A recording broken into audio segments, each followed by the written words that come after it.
Our man Sawamura has finally won his match against Ichidai III and has taken his place as the Ace of Seidou. Let's break it down.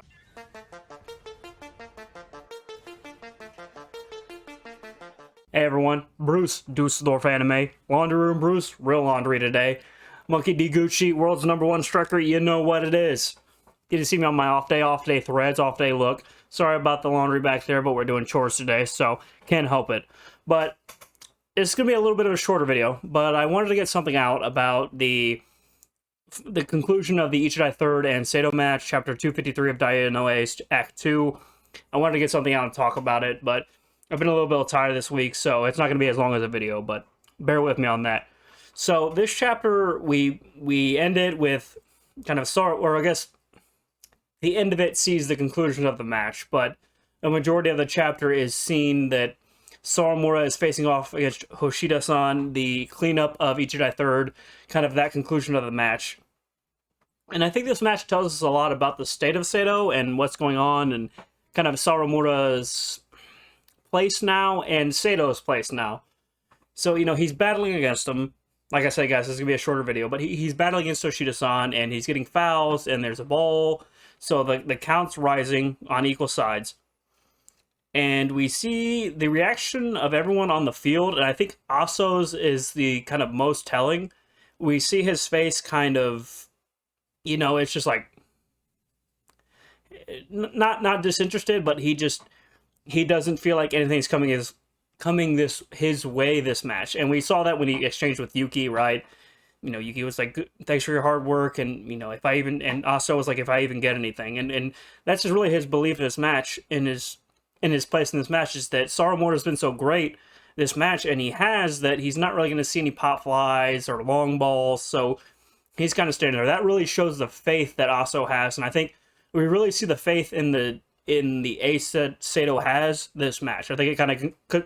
I think this chapter is the bookend on Sawamura really becoming the ace of the team, right? He's battling against Hoshida, and eventually Hoshida hits a ball, and it gets past Sawamura, but we see Koromochi pick it up and pass it to Haruchi, and Haruchi throws it to first for the double play, thus ending the match. So Seidou is advancing in the tournament with Ichidai III failing to make it past him, and we know this is Kosei's last game as a Ichidai III player, and it's a shame that right as he was becoming a full-fledged member of the team, his summer was ended.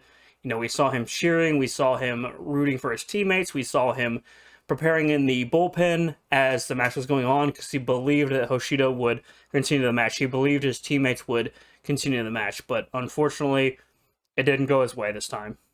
And it's a shame because I think, like I said last video, I think Kosei's journey, his arc is really good. I think it's one of the best in Diamond no Ace. I think we see him go from a spoiled genius to somebody who really figures out what it means to be an ace in his own way, as not somebody who just reliably pitches or is great at pitching, but also somebody who is a part of the team. So it's a shame, but his arc is concluded, I think, for this story for Diamond no Ace, and it's been good for him, and we've seen a lot of him, but his time is over now. But on brighter notes, we see Sawamura pitch 9 innings. He pitched 9 innings the whole game. He ended it himself, and what a performance from him.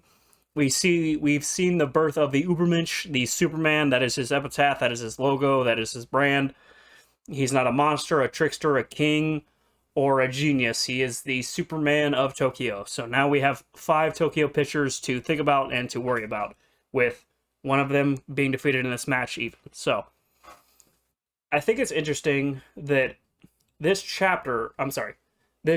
match, and this match was really long, but this match was really showing us, it's been setting us up for Seidou as they are now and how they will be till the end of the series, in my opinion.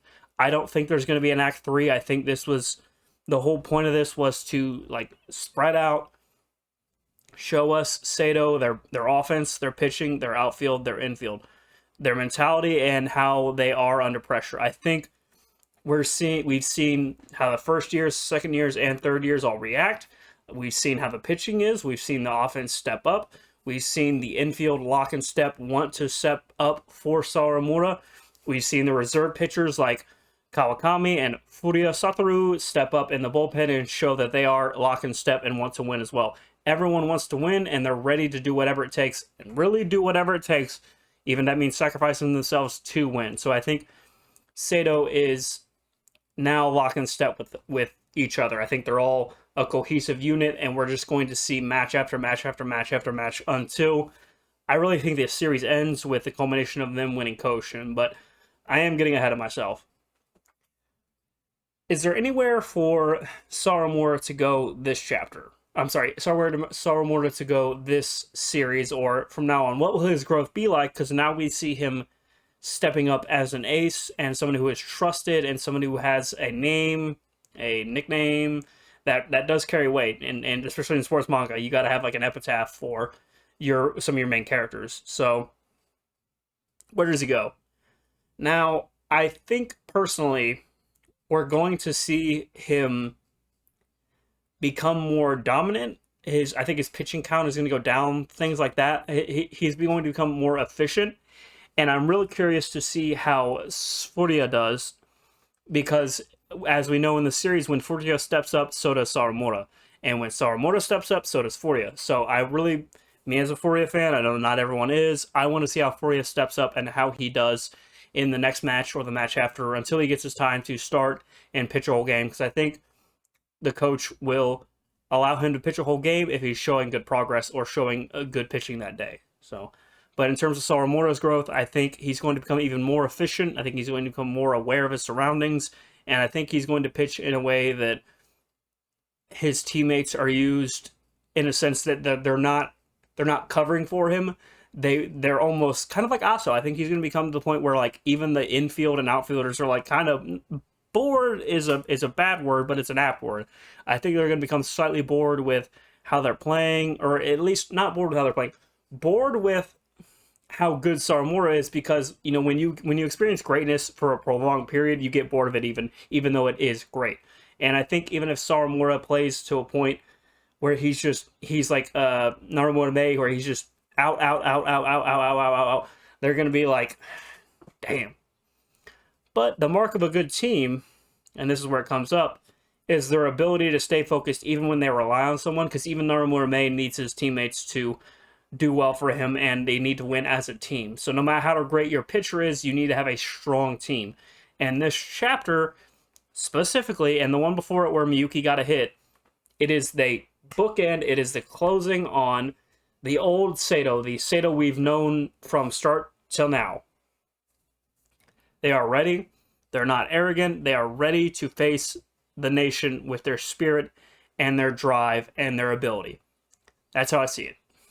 So now I think we're moving on to kind of just the Battle of the Titans. Just we're going to be seeing Seidou in matches where they're never like it's not like a trip up game or lesser known teams. I think TJ Sensei specifically is going to show us just matchups where they're facing off against powerhouse schools all the way till the end of the tournament.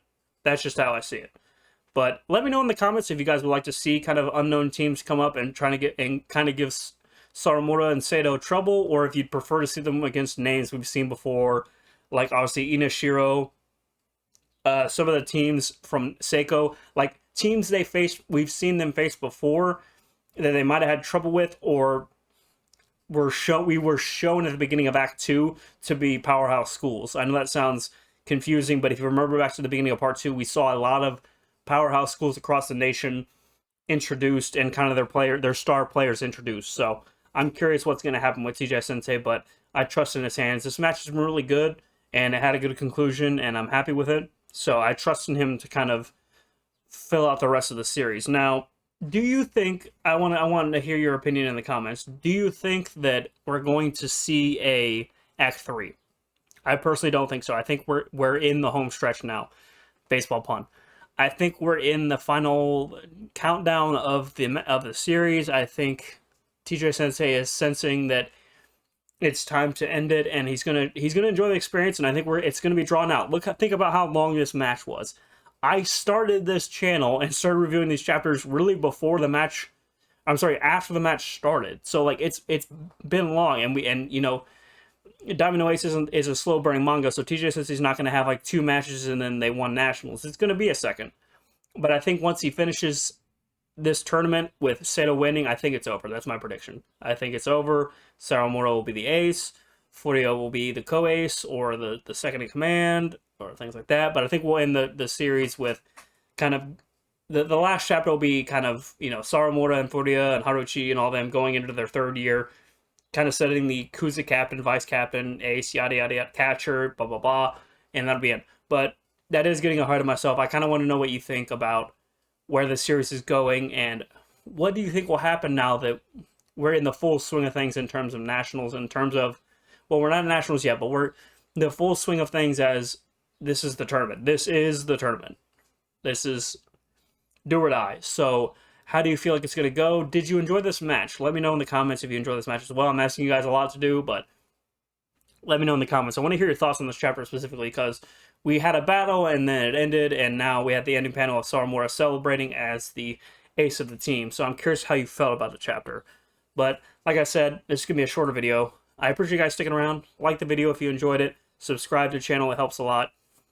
Until next time, guys, and go Seidou. Later.